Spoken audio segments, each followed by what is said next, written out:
Hello and welcome everyone. As you can tell, new setting, new microphone. I'm visiting me grandmom's currently and I have a new setup.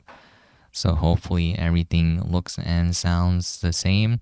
I really like this microphone. It's very cheap, but anyways, so my buddy told me to make a video on the Unity pricing changes. If you haven't heard, apparently they made a change that'll take place on January 1st, 2024 where they will charge you for every install of a game. This, of course, brought a lot of outrage, so they made some clarifications, but for the most part, they're sticking with their plan.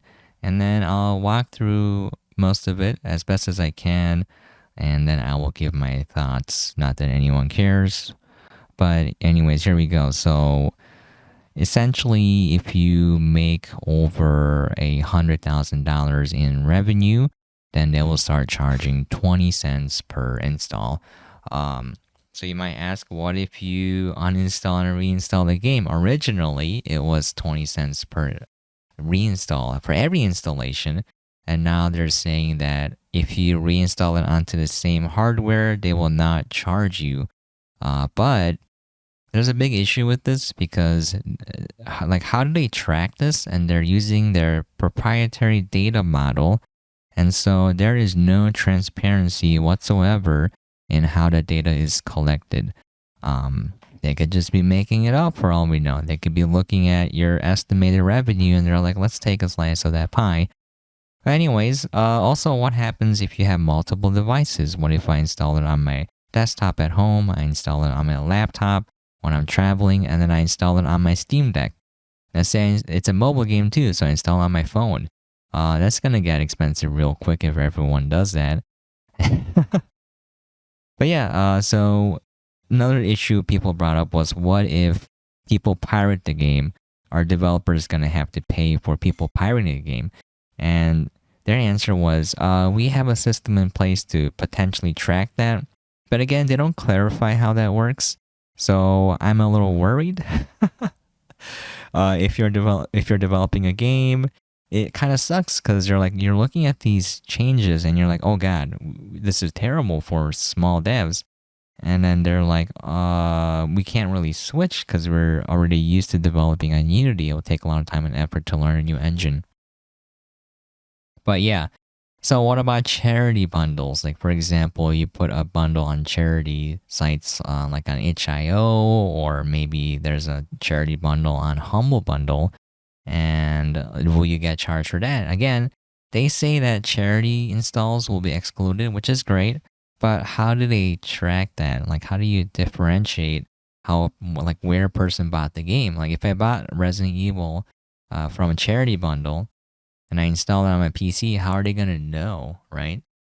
And then if they do know, this brings in another issue of, now there's invasive data tracking with the purchase of games now. I don't want that. I know everything is infested with data tracking, but I really don't like it, and it should be optional. And by God, it should be illegal for companies to track the amount of data they do. Um, I know a lot of people complain about like Tencent's involvement with Epic and they don't trust China, but the reality is I don't trust any company. Google, Facebook, whatever, all of them are bad.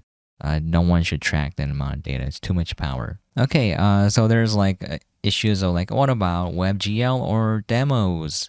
And they're like, we won't charge it. If the demo can be upgraded to a full game, then we will charge for an install. And another really good concern is, what happens if these charges are applied retroactively, as in you released the game before January 1st, 2024.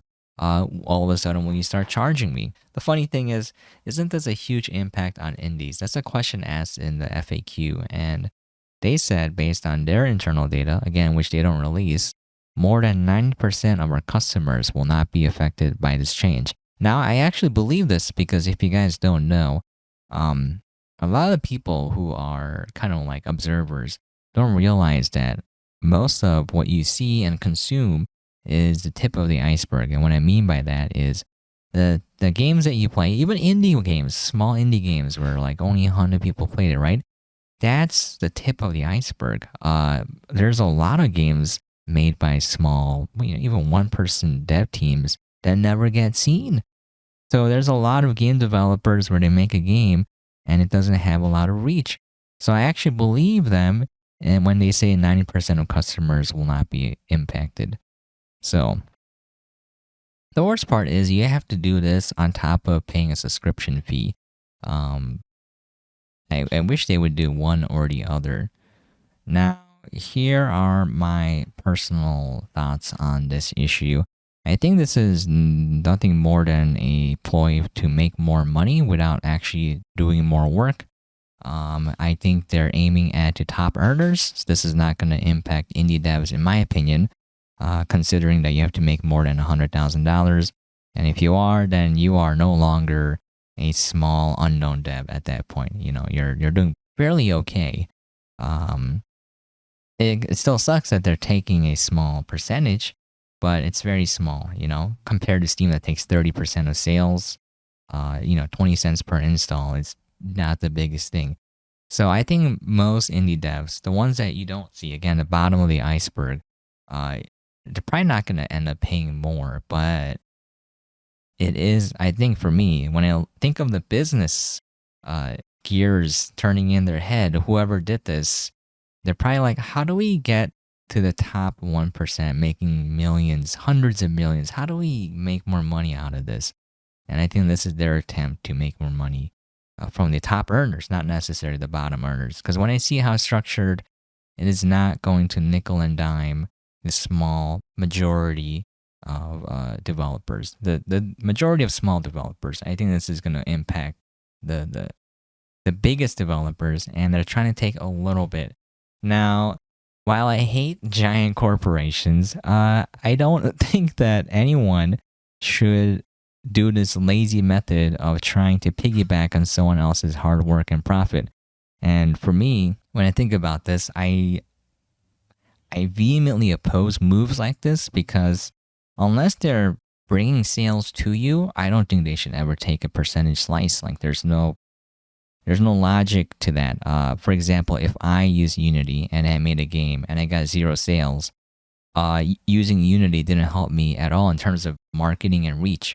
Now, I know that game development is super hard, and I know that if you want to make your own engine, it's gonna be impossible. That's why I do like Unity and Unreal. I used Unreal before. I dabbled in Unity for a little bit. But like using Unreal is super easy. Like you don't have to code at all. You can just use logic. There's like flowcharts that you use, and you can make a game without coding a single line. Now, if you do know how to code, it's a lot easier in my opinion. But the fact that you can just make a game in a couple of days, like a really crappy game, and have it running is way different than what it used to be back then. So I think there's huge value for these engines for sure. They put in a lot of work. They make it accessible. And I don't think that it should be available for free. I think it should be available for free for people trying to learn game dev. But when you're making a game, I think they should definitely charge a fee for it because they put in a lot of work and effort and they make your life easier making a game for sure. In that regard, I'm all for them taking a flat fee, but not a percentage. The percentage, anything per install kind of rubs me the wrong way because like, again, like if my game did very well, it's mostly due to marketing and the quality of the game itself. You as the engine developer did not help me market my game. Now, if you did, I'd be more than happy to share some of the profit with you. Like Steam takes way too high of a percentage. It's been proven that 30% is way too high, but the reason why, I would put up with it is if I release my game on Epic Game Store versus Steam, I'm going to see a huge difference in potential revenue and audience. It's just the truth. Steam is king. So unfortunately, they have the most audience. So if you want to sell the most copies, you go to the platform where you can have the most reach. Now, it doesn't guarantee the reach necessarily, but you have to, nevertheless, it'll probably bring you more people, more traffic than if you didn't list it on Steam. So that's a different issue we can talk about for, days. But yeah, so this I think is stupid. Here's like a thought. It's not really a one-to-one example, but this is what I thought about. It's like if car automakers charge you a fee for doing your deliveries, if you're like a Uber driver or Uber Eats, DoorDash, whatever. There's a lot of delivery services now and ride shares, taxi services. And automakers are like, oh, it's not just enough to sell you the car. Now we're going to take a cut of all the profit you make. And I'm like, that makes 0 sense. You did nothing to help me. You gave me a car and I'll pay for the car. So it's like a game engine. You give me a game engine, I'll pay for the game engine for sure. But I'm not going to have you take a slice of my profit. That's my work. After you gave me the engine, I made the game. I marketed it. You didn't. You didn't help me at all. So this rubs me man, I don't know, man. Like, I know it's not going to affect a lot of indie devs, the majority of them using Unity, but ethically speaking, it's just wrong. And there is an interesting forum post. I don't know if this is true or not, but this guy claims that they removed the GitHub repo to track license changes and sneakily updated the terms of service to remove the clause that users could stick to the license of previous LTS versions, meaning they could retroactively apply this, legally speaking. Now, there's a huge thread. I'll link to the thread if you want to read through it. I am not a game developer by any means. I'm interested in what other game developers think. There have been a few that dropped by my streams and YouTube channels. I would love to hear your thoughts. Is this worrisome for you guys? Are you trying to be an indie dev? I know there's a lot of people making games. I think Kellen is using Unity, or is it Unreal? I don't remember. But yeah, man, I'm kind of tired of game developers, game engine makers, nickeling and diming the consumers. This is terrible. You know what I am for, though? This is what I wish Unity and Unreal did? I wish that they would charge game developers for making crappy games. So I wish they would have a clause where I would take more money if you make a crappy game that doesn't run well on PC, that's super unoptimized. They should have a fee charge. And also, every time they have a crappy cash shop and monetization, they should also charge them a fee. I don't know. I think Steam should do that too. And then they should take the money and give it back to the gamers, in my opinion. Okay, I think I covered most of it. Obviously, I don't have in-depth knowledge of all of this. I could get some things wrong. Please feel free to check the links yourself. I will link all the information in the description and in the comments. I would love to hear your opinions on this as well. I'm not a game developer, but I do kind of understand the business sense behind this. They will definitely make more money from the top earners. It's not going to affect small devs. Most small devs. If there are small devs popping up, we're like, I make over 100K. Let me tell you, friend, you are in the minority. You're doing well. Be proud of yourself. I'm not saying that this is okay for those guys. I'm just saying in terms of like the people impacted, you are in the top 10, top 5%, top 1%, whatever. People don't notice, but like for Twitch, if you have like 50 average live viewers, you are already in the top 5% of Twitch. That may seem like a low number because you're used to seeing people with thousands, tens of thousands even. But in reality, those are like the top 0.1% of Twitch. And if you are, at 50, you're actually in the top 5% because most people have 0 to 1 viewers. That's just how it is. That's something you don't think about, and that's something people don't understand because I always talk about this where making content and doing well is very difficult. It's not about making a certain type of content. It's all about how you can be discovered on a platform. So people say, you should make a tier list. My buddy Ozzy mentioned that, and someone else mentioned I should do React videos and all that.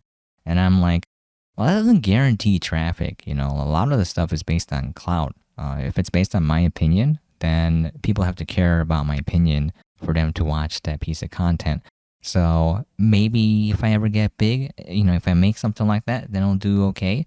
But for now, I'm a nobody. No one cares who I am, and no one knows who I am. So whatever I say doesn't really matter. But this sort of news stuff, where they just want to hear someone talk about a topic. And it's been doing okay. Got like 100 views here and there. You know, you might look at that and be like, 100 views, that's nothing. That's huge for me, fellas. Okay. You got to start somewhere, man. I'm used to getting like 0 views, 10 views. Yeah, you know, this video will probably get like maybe, I don't know, 5 views. That's great. But yeah, I do appreciate that because the reason why my friends recommend me to make videos is they care about me and they want my channel to do well. They want me to do well. So I always appreciate it, but it's just like a little bit frustrating when the realities of getting traffic on these platforms is really difficult. No one really knows. There's only a few people who have like a feel for it, but no one actually knows 100%. If they do, they're lying, okay? They're like, do this to get traffic. Man, it's all cringe, fellas.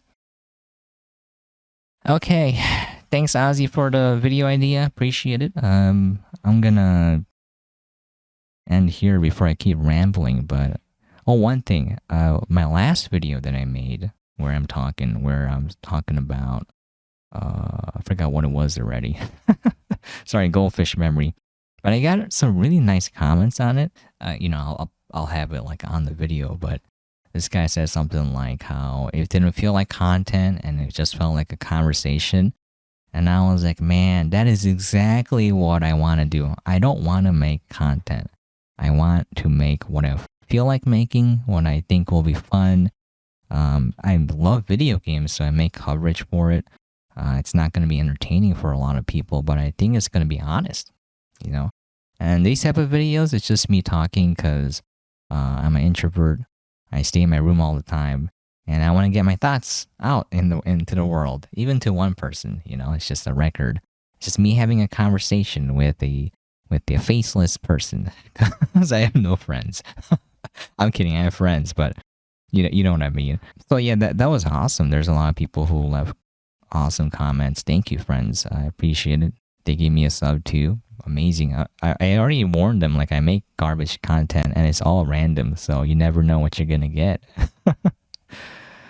All right, well, that's gonna be it. Thank you for watching. If you made it this far, thank you for even clicking on my video. You're not gonna hear me thank you. Maybe I should say that in the very beginning.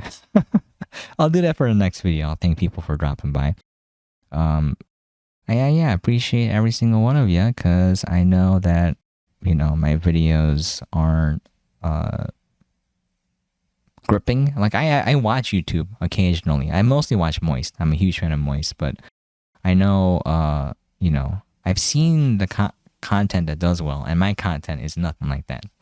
Okay, so I know. So I appreciate every single person that drops by. I appreciate all my homies wanting me to do well. Thank you for giving me all the ideas. I made this video, Ozzy. Anyways, okay, that's gonna be it. It's a little bit confusing because I'm in a different location, so it does affect how I think. My mind's a little bit all over the place. It's a little uncomfortable. But yeah, I'm gonna end now for real. All right, thanks, homies. I'll catch you guys next time.